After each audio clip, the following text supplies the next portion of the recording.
सभी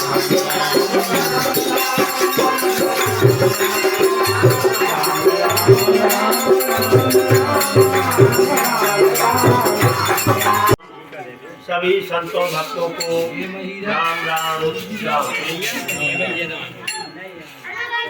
भक्तों, यह राम भंडारा, राम बढ़त धर्म राम भंडारा आज अपने ग्राम बंडवा, जिला हमीरपुर, उत्तर प्रदेश में हमारे संत राम पोतन बाबा जी, जिनको हम लोग वकील साहब श्री वीर प्रताप जी के नाम से जानते हैं, और माता जी श्रीमती कीर्ति, जिनका इस राम बढ़त धर्म से जोड़ करके आध्यात्मिक नाम जो है राम चालू कर दी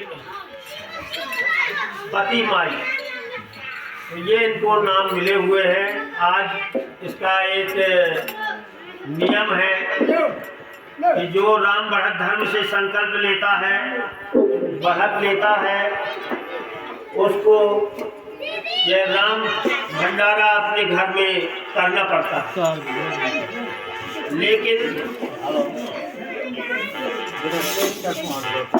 यह भंडारा भाव का भंडारा होता है।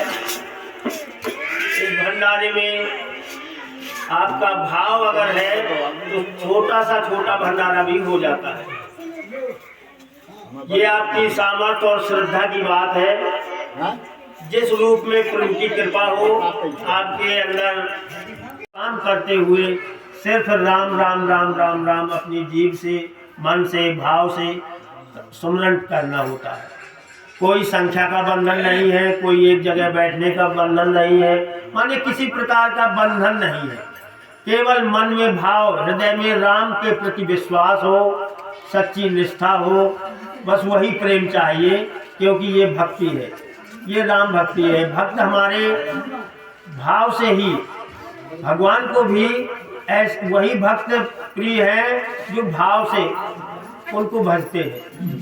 दिखावा वाले तो उनको वो प्रिय नहीं है, लेकिन जो भाव से भजते हैं उनके लिए भगवान दौड़ के पहुंच जाते हैं। उनको किसी प्रकार की भूख नहीं है, केवल आपके भाव की भूख है, बाकी और कुछ ज़्यादा बताने के लिए नहीं है। इसमें सिर्फ राम राम का ही जप है, जो हमें प्रभु कृपा से ये मानव शरीर मिला हुआ है। ये भी बहुत बड़ी कृपा है, और मानव शरीर मिलने के बाद यदि हमें राम राम मिल जाए तो ये और भी महान बड़ी कृपा है, क्योंकि बिना प्रभु कृपा से भी नहीं मिलता ये नाम।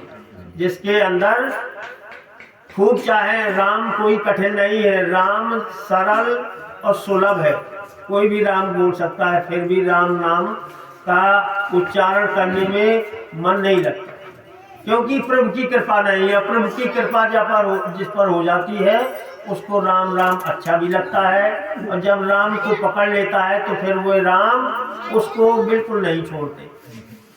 फिर आप छोड़ना भी चाहें तो प्रभु राम की कृपा ऐसी होगी कि आप छोड़ नहीं पाएंगे, वो आनंद प्राप्त होता है।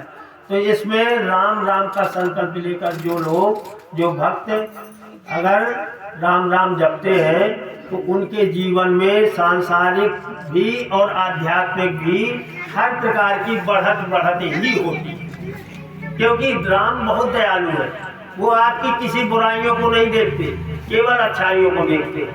क्योंकि राम की जब कृपा होती है, उनकी शरण में आप पहुंच जाते हैं, तो वो सब पाप अपने आप, क्योंकि कहा भी गया है कि जब जीव मेरे सामने आता है तो उसके वैसे भी करोड़ों जन्मों के पाप हट जाते हैं। लेकिन राम सम्मुख कैसे माना जाता है? जो राम के प्रति श्रद्धा और प्रेम बना लेता है, वही जो है राम के सम्मुख होना है। और राम सम्मुख होने में भक्त तो 4 प्रकार के हैं। तुलसीदास जी ने भी कहा है कि राम भगत जग 4 प्रकारा, सुकृति 4 और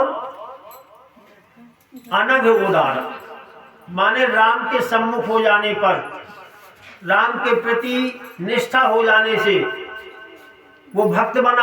और भक्त में 4 प्रकार के भक्तों में कोई ना कोई तो भक्त होगा ही। तो वो उसके अनग माने वो पापी तो रह नहीं जाता, वो पाप रहित हो जाता है, सुकृति है और उदार होता है।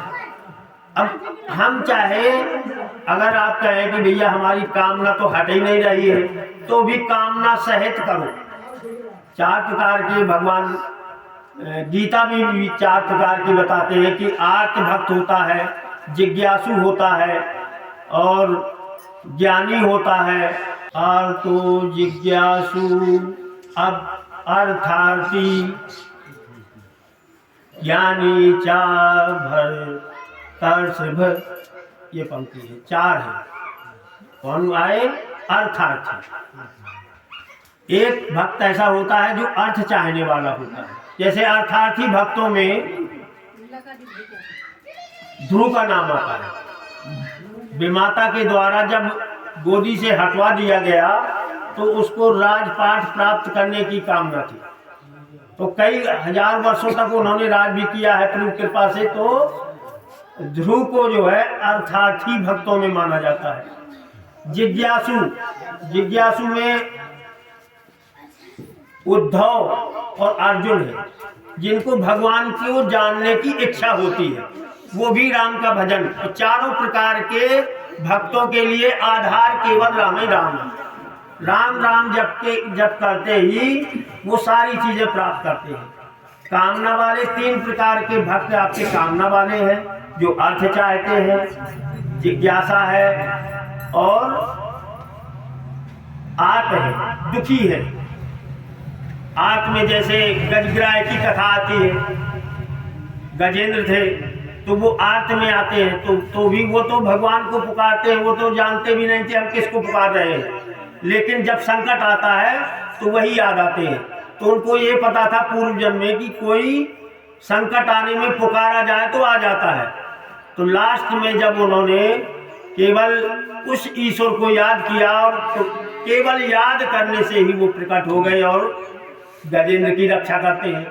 तो आर्त हो, दुखी है कोई, तो भी राम राम भजे, कामना है, लेकिन भगवान उसकी कामना की पूर्ति भी करते हैं और परलोक भी सुधारते हैं। दोनों काम होते हैं राम राम जपने से। अर्थ चाहने वाले को अर्थ भी प्राप्त होता है, जैसे ध्रुव को प्राप्त हुआ।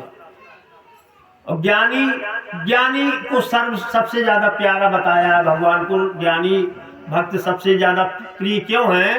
क्योंकि उसकी कोई कामना नहीं होती, वो कामना रहित होता है। 3 प्रकार के भक्त कामना वाले हैं, लेकिन उनको भी राम राम जपना होता है, और जो ज्ञानी है उनको भी राम राम जपना होता है। प्रभु की कृपा होती है। तो ज्ञानी की कामना रहित है, जैसे सुखदेव जी। सुखदेव जी महाराज वो ज्ञानी भक्तों में आते हैं। कोई 12 वर्ष तक गर्भ में रहे, बाहर ही न निकल रहे थे माया के लिए कि मैं बाहर निकलूंगा और भगवान की माया में फंस जाऊंगा।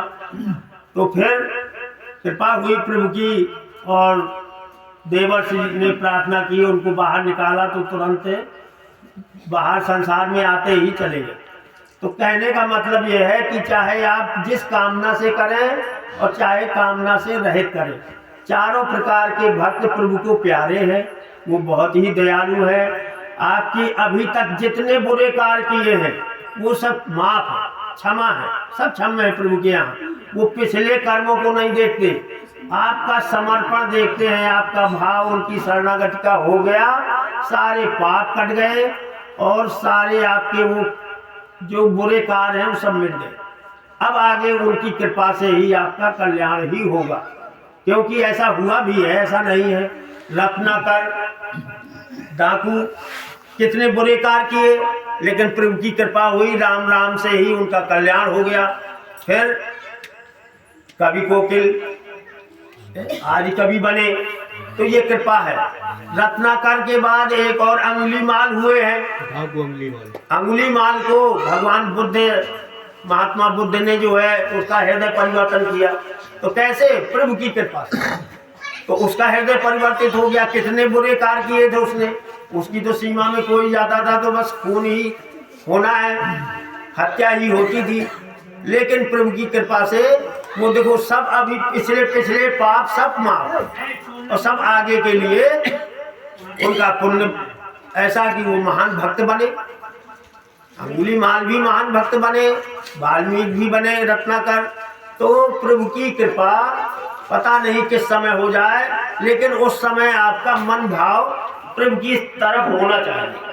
यदि प्रभु सम्मुख है तो आपके ऊपर कृपा ही कृपा है, आपका बुरा हो ही नहीं सकता।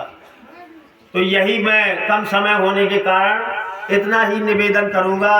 जैसे आज हमारे चाचा जी के यहाँ और सब लोगों ने राम राम का उच्चारण किया, ये भी बहुत ही कृपा है। प्रभु की कृपा नहीं होती तो आप यहाँ सम्मिलित नहीं होते।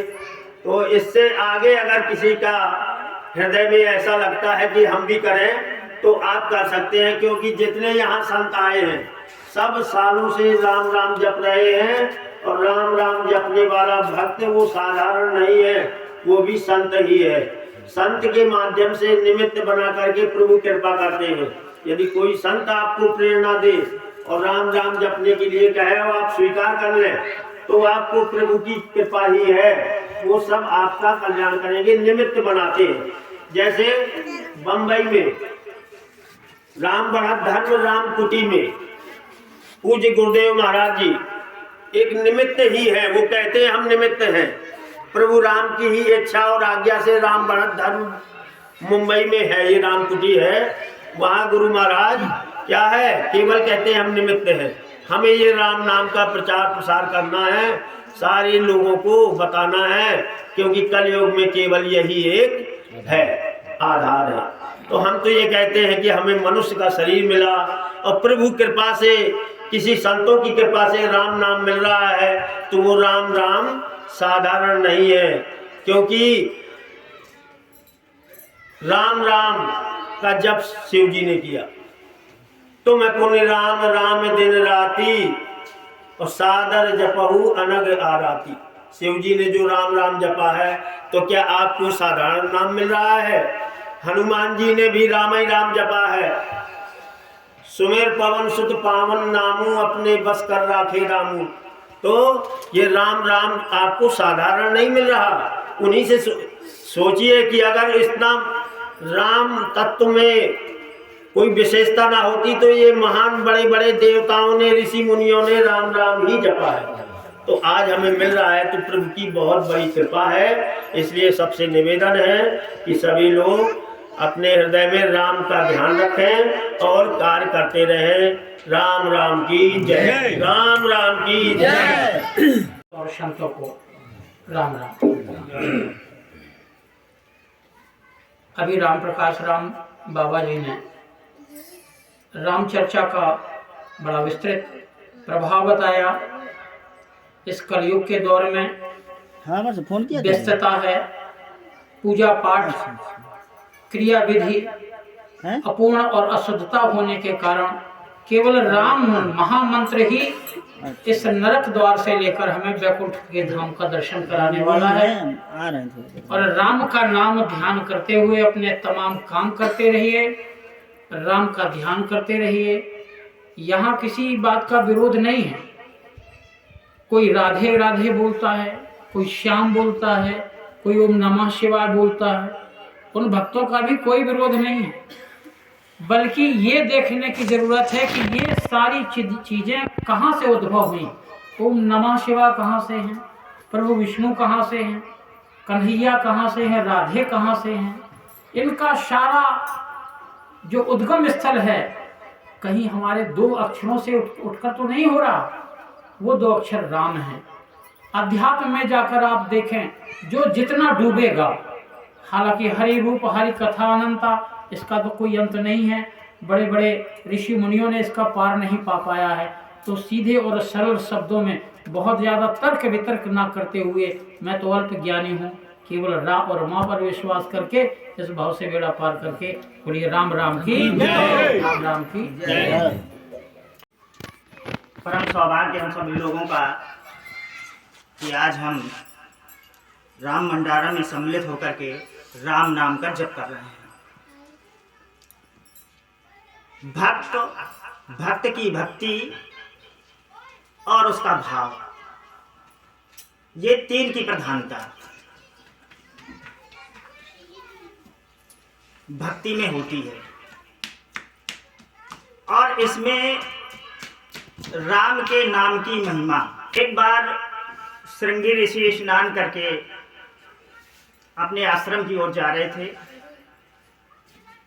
उसी समय माता सबरी अपने आंगन में झाड़ू लगा रही थी। होता क्या है कि झाड़ू लगाने में जो धूल उड़ी और वो संत के शरीर में पड़ी, संत क्रोधित हुए और कहा, तुमने मुझे अपवित्र कर दिया। इसके बाद पुनः स्नान के लिए जाते हैं और जहां पे वो स्नान करने जाते हैं, जब वो स्नान करते हैं तो उस जगह का पानी गंदा हो जाता है, पीने योग्य नहीं रहता। और आकर के कहते हैं कि ये पानी गंदा हो चुका है, जब राम आएंगे इस पर पैर रखेंगे तब ये पानी पवित्र होगा। और ऐसा कहकर के वो सबरी से अपने आश्रम की ओर जाते हैं। कुछ दिनों बाद जब माँ सबरी के आश्रम में राम पहुंचते हैं तो माँ सबरी उनसे प्रार्थना करती हैं कि प्रभु चलें उस जल को पवित्र करें। जब राम वहां जाते हैं और पैर रखते हैं तो उसमें और कीचड़ हो जाता है, जल और कीचड़ से युक्त हो जाता है। वहीं पर संत भगवान भी थे, वहीं पर मां सबरी थी, वहीं पर भगवान भी थे। जब ये दृश्य देखा तो सभी आश्चर्यचकित हो गए। बोले, भगवान के पैर रखने से भी ये कीचड़ और ज्यादा हो गया, ये कैसे संभव हो सकता है? तभी प्रभु ने कहा मां सबरी से कि मां आइए, आप इसमें अपने चरण रखिए। और जब मां सबरी ने उसमें अपने चरणों को रखा तो पानी निर्मल हो गया। तो इस तरीके से प्रभु अपने भक्तों का मान बढ़ाते हैं, उनको सम्मान देते हैं, उनका मान बढ़ाते हैं। इसी तरीके से अनेकानेक उदाहरण के माध्यम से हम आगे और भी समझ सकते हैं, लेकिन अब समय का अभाव है, काफी समय हो गया है। एक ही प्रसंग के साथ बोलिए राम राम की जय।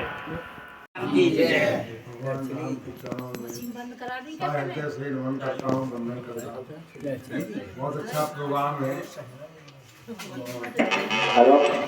काफी संविधानों के माध्यम से आपने राम की चर्चा सुनी, बहुत अच्छा लगा।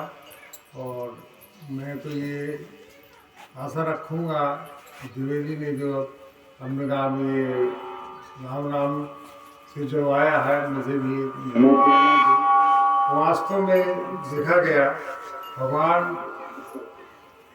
राम के अंतर आत्मा से उनको मनन करिए, दिल से ही उनका ध्यान दीजिए, पवित्र आत्मा को अपनी आत्मा में उतारें। जो भी काम करें ये कुछ उसमें बंधन नहीं है। राम का नाम सोते टाइम दत्ते टाइम जहाँ भी बैठे हो राम राम का नाम लें। तो ये भी चाहो जहाँ हो राम का नाम लिखें, लेकिन हृदय से उनको करें। उसमें बताया राम का नाम ही है। हनुमान जी ने राम को माना, शंकर जी ने राम को किया। हम सब लोग राम से जुड़े, उनके से प्रेरणा लें, अच्छे भाव अच्छे विचार रखें जिसमें अपने जीवन का उद्धार हो सके और जीवन को अच्छे विचारों से अपना भगवान राम का नाम लें। बस इतना ही कहूँगा सभी भक्तजनों को राम राम राम राम की जय। भगवत राम प्रेमी को मैं सबको नमन करता हूँ। राम की कृपा का अगर गुणगान किया जाए तो वो अमित है, उसको कोई आज तक वेद नहीं कह पाए, तो हम और आप क्या उनकी महिमा का वर्णन करेंगे। सिर्फ इतना जानते हैं कि वेद जब लिखे गए तो एको ब्रह्म द्वितीयो नास्ति पहला सूत्र लिखा गया और इसके बाद अन्य श्लोक लिखे गए। देवी देवता बहुत हैं, वो सब नदी के समान हैं। जिस तरह से नदी जाकर के समुद्र में समाती है उसी तरह से ये सब देवता और वो सब नदियां अगर इनको मान लिया जाए तो सिर्फ जाकर के ब्रह्म में समाहित होते हैं। चाहे आप राम हनुमान जी को ले लें, चाहे शंकर जी को ले लें, किसी भी देव को ले लें, अंत में जो है समुद्र में ही पहुंचती हैं। जिस तरह से नदियां, इसी तरह से हर रास्ता जाकर के ये सब नदियां जो है जाकर के समुद्र में मिलती हैं और ब्रह्म में ही समाहित हो जाती हैं। जानत तुम्हें वह जाई। तुलसीदास जी ने भी उनका बहुत वर्णन किया है श्री राम का। और मैं तो बहुत मूर्ख और अज्ञानी हूँ, कुकर्मी हूँ, फिर भी मुझे जैसे व्यक्ति को उन्होंने पतित पावन किया और आज मैं आपके सम्मुख बैठा हूँ, इस जीने लायक भी नहीं है समाज में, ऐसे कर्म किए, लेकिन फिर भी उनकी कृपा से सिर्फ अवलंबन एको श्रद्धा के साथ, अगर विश्वास के साथ उनका अगर आप अवलंबन लिए हैं तो आप हर मुसीबत से, हर तरह की कामना पूर्ण करते हुए, जैसा कि आप मुझ जैसे को देख रहे हैं, मुझी को उदाहरण मानने में बुरा जो देखने में चला मुझसे बुरा न कोई। और इसके बाद भी आज आप देख रहे हैं कि भगवान मुझे सब महिमा उनकी ही है, नाम की। समय मैं ज़्यादा क्या कहूँ, इसी बात को अपनी वाणी को विराम करते हुए आप सब लोगों का पुनः नमन करता हूँ। सिया राम मैं सब जगह जाने करो प्रणाम, जोड़ जो पानी आप सब में मैं जो है भगवान के ही स्वरूप देखता हूँ, क्योंकि ब्रह्म जो है सब में समाहित है। राम राम। देखिए, राम का नाम बड़ा ही अनमोल है। जो राम से जुड़ जाता है उसकी समस्त कामना सफल होती। जो सुख में हो दुख में हो सब संकट उनके दूर हो जाते हैं। जैसे सबरी माई जोई थी तो उनको भगवान ने दर्शन दिए थे। बहुत दिनों से उनकी इच्छा थी, रोज रोज फूलों को मतलब रास्ता बनाती थी और रोज रोज उनका इंतजार करती थी, लेकिन एक दिन उनको जरूर मिला। जैसे द्रौपदी जी थी तो उनका चीर हाथ हुआ तो कि उनको लज्जा से बचाया था। और जैसे हनुमान जी थे तो उनको कितना मानते थे, कितना प्रणाम करते थे, पूछते थे। आज संसार में राम की बदौलत ही उनकी पूछ है, सब जगह मांग है और सब जगह सब लोग अच्छे से राम का नाम जप ये करो। उनका कोई बंधन नहीं है, खाते पीते उठते बोलते बातचीत करते अपना उसी में मन लगाए रहते। हम तो ऐसा ही करते हैं, बैठे रहते स्कूल में राम का नाम जपते रहते। हम ऐसे बिजी ही रहते हैं और हम तो अपने से जानते हैं कि जा रहे हम मीटिंग करने राम का नाम जपते जा रहे रास्ते में, है ना। हम अपने से जानते हैं तो हम किसी का बंधन में नहीं डालते कि देखो राम का नाम कोई एक पास नहीं बैठ के करे।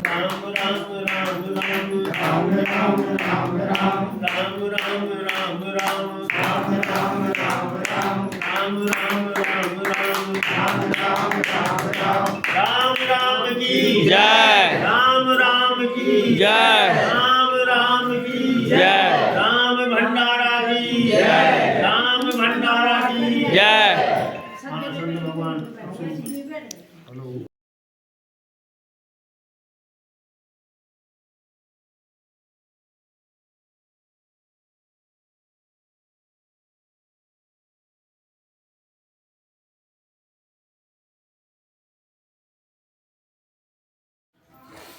हाँ सही। तो बता दीजिए तो नहीं कि ठैया तो मैं राम राम की जय। राम राम की देखो तो आप बता दीजिए तो हम तो एक ठैया ये मंगवा लेते। अरे वो उनकी लगत है। जो आप संत बने हो, जिन्हें संत बना हुए उनकी तरफ से ये होत है। लो करो राम राम तो राम राम की राम राम की जय।